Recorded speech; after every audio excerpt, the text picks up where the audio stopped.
আমি যেহেতু দল হিসেবে বাংলাদেশ জাতীয়তাবাদী দল এবং যারা আন্দোলন ঘোষণা করেছেন তারা বাংলাদেশ জামাত ইসলামী, খুব সুস্পষ্ট দলীয় পার্থক্য আছে। কাজেই খুব স্বাভাবিকভাবেই আমার কাছে তো যৌক্তিক মনে হচ্ছে না। এই যৌক্তিক প্রথমত ভিন্ন দল হিসেবেই আমার মনে হচ্ছে না। এবার আসুন যুক্তিগুলো। যেই যুক্তি আমার প্রশ্ন হচ্ছে আন্দোলন করাটাই অযৌক্তিক, মানে তাদের সুনির্দিষ্ট দাবির বাইরে গিয়ে করাটা অযৌক্তিক নয়। আমি এই বিষয়টাই আপনাকে বলছি যে এটা তারা আন্দোলন যে কোনো সময় যে কোনো মুহূর্তে ঘোষণা করতে পারেন। কার বিরুদ্ধে করবেন সেটা সরকার কিংবা যেখানেই হোক। এই ক্ষেত্রে সরকারের বিরুদ্ধে আন্দোলন করাটা, বিশেষ করে গতদিন যেদিন ঐকমত্য কমিশনের মিটিং হলো সেদিন আমরা ডক্টর মোহাম্মদ ইউনূসকে খুব চমৎকার বক্তব্য দিতে দেখেছি সবগুলো রাজনৈতিক দলের প্রতি। এবং তিনি কিন্তু প্রথম থেকেই ডক্টর মোহাম্মদ ইউনূস হচ্ছেন আমাদের যতগুলো রাজনৈতিক দল আছে এবং যারা দল না তাদের প্রত্যেকের সরকার। এবং এই জায়গাটি তার এক ধরনের আনকোয়েশ্চেনেবল একটা পজিশন আছে। ফলে দেখা যায় যে খুব কষ্ট হলেও আমরা আন্দোলনের কথা বললেও যেটা হয় কথোপকথনের পরে ওই পর্যায়ে আর যাওয়ার কোনো সুযোগ থাকে না। কারণ আপনি নিজের বিরুদ্ধে তো আসলে আন্দোলনটা করতে পারেন না। এখানে তো সরকারটা তো আপনারই। সরকার যেটা আপনি যদি বিপ্লব কেন বলা হয় আমি সেটা নিয়েও আজও কনফিউজড। বিষয়টা যেটা মোর অফ আপরাইজিংটা তো আসলে ছিল অভ্যুত্থান। সুনির্দিষ্ট একটা ইডিওলজির পেছনে দীর্ঘদিন ওয়ার্কআউট করে সেই সুনির্দিষ্ট ইডিওলজিকে স্টাবলিশ করার জন্য যেই অভ্যুত্থান ঘটে সেইটাই বোধহয় বিপ্লব বলে। আমি ডেফিনেশন ওয়াইজ যেভাবে বুঝি। এখন ভাইদের নিজস্ব নিশ্চয়ই সংজ্ঞা আছে সেটা, কিন্তু বিষয় হচ্ছে যে আপনি কোন পয়েন্টে যাচ্ছেন আসলে আন্দোলনটা, এই পয়েন্টটা জানা জরুরি।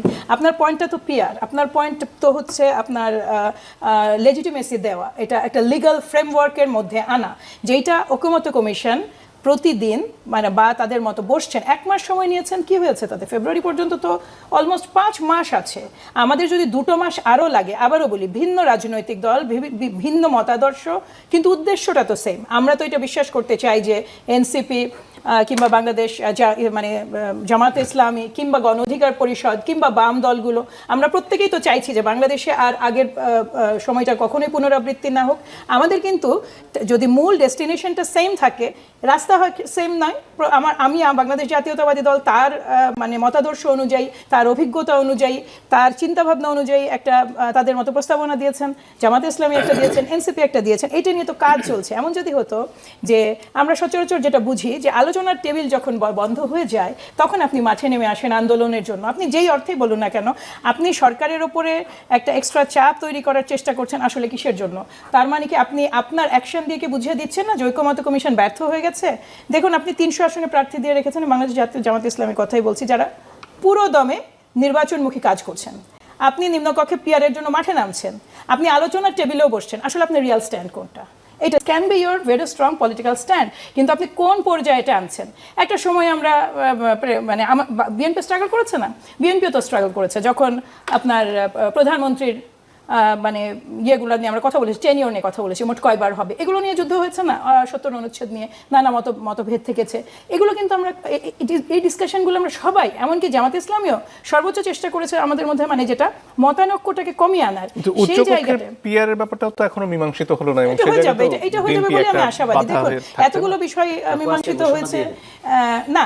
প্রথমত আমি ভাইয়া এই জায়গাটা সরি, এটা প্রথমত প্লিজ কথা, আমি কিন্তু এখানে একটা স্টেটমেন্ট দিচ্ছি, এটা টিজ করার বিষয় নয়। এবং আমি দলের যেই জায়গাটায় যেই পোস্টটা ক্যারি করছি এটা ঘোষণা দেওয়ার কোনো সুযোগই নাই না। আপনি যেদিন সালাউদ্দিন ভাইয়ের সাথে বসবেন এই উপদেশটা আপনি অনুগ্রহ করে উনাকে দিবেন। কাজে এই জিনিসটা হচ্ছে দুটো জিনিস। এক হচ্ছে আপনি হয় আমার কোনো যুক্তি থাকলে ওটা আপনার সময় খণ্ডন করবেন, অনুগ্রহ করে টিজ করবেন না, দ্যাট ইজ নট নাইস। যাই হোক, যেটা বলতে আমি এখন মূল কথায় ফেরত আসি, সেটা হচ্ছে 84টা বিষয়ে ঐকমত্য কমিশন একমত হয়েছে। এর মধ্যে অনেকগুলোতে নোট অফ ডিসেন্ট আছে, থাকতে পারে না?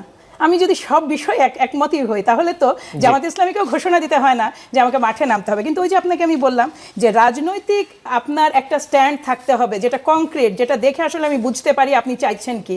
আপনার মাঠে 300 লোক নির্বাচনের জন্য কাজ করছে, আপনি পিয়ারের জন্য আবার সেই মাঠে নামছেন ওই লোয়ার হাউসেই, আবার আপনি আলোচনা টেবিলেও আছেন।